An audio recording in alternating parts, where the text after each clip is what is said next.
Den där röda som åkte förbi, den kallas för Monstret eller något liknande. Jag ska ta reda på vad den heter. Det är alltså en Fiat med en enorm fyrcylindrig motor. Och ja, det är eld som sprutar ur avgasrören på den. My name is Duncan. Duncan Pittaway from England and Great Britain. And this is a Fiat S76, which was known in the day as the Beast of Turin.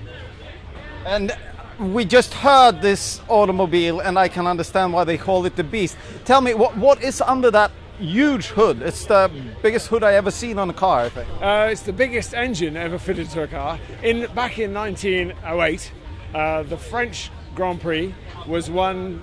But in 1906, the French Grand Prix was won by the French. 1907, the French Grand Prix was won by the French. 1908, the French Grand Prix was won by the Germans. So the French didn't do a Grand Prix after that.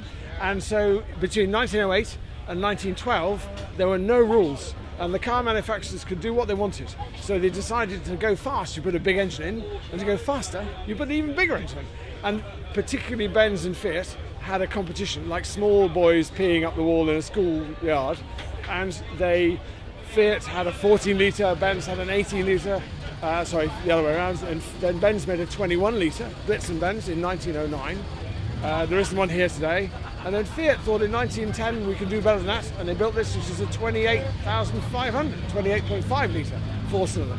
Four-cylinder, I would like to see the cylinders on that one.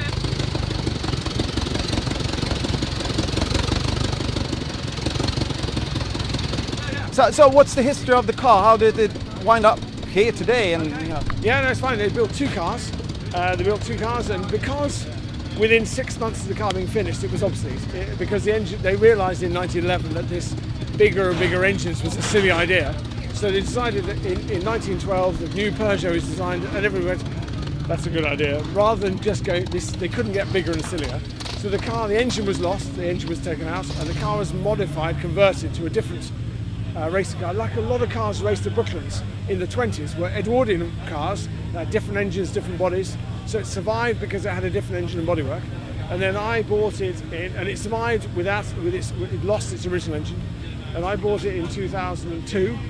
And then bits of the original engine survived, but particularly from the other car, because they built two cars, and the engine from the second car survived. So this has the complete engine from the second car, and the chassis and the running gear from the first car. So of the two S76s built, they're all in this, and it's a new body.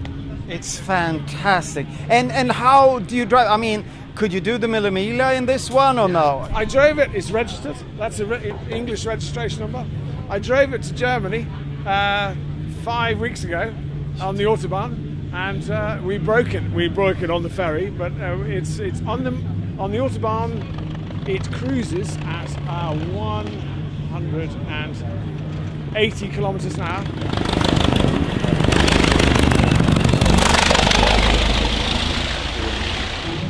At 700 revs per minute in top gear. Really relaxed. Really comfortable. It's much happier on a fast autoroute than it is stopping, starting little places. It was built to be a fast car, and it was built to go in one direction. But I mean, when you pass other cars on the Autobahn in this car, they are bound to look over the shoulders once. Past it, you don't see them because you've already overtaken them by then, so you don't see them. But in 1911, it broke the world flying mile record on the beach in Solomonsand in 1911. And then it went to Ostend in 1913, and it went faster than the record. The record at the time was 126 miles an hour over the flying kilometre, 126 miles an hour by the Benz. This went 134 miles an hour over the flying kilometre in Ostend, but they only went one way. And the French changed the rules. In 1911, they changed the rules from one way to the average of two ways. So the French told the Italians that they had to do a different way to the Germans, and the Italians went home. So it was officially timed 134 miles an hour, but they didn't get the record. Nu får jag faktiskt kliva in i bilen, och kameraman just nu är ägaren till den här fantastiska bilen. Det är så engelsmän är, de är som allra trevligast. Nu ska jag alltså provsitta den bil som har den största serieproducerade någonsin tillverkad.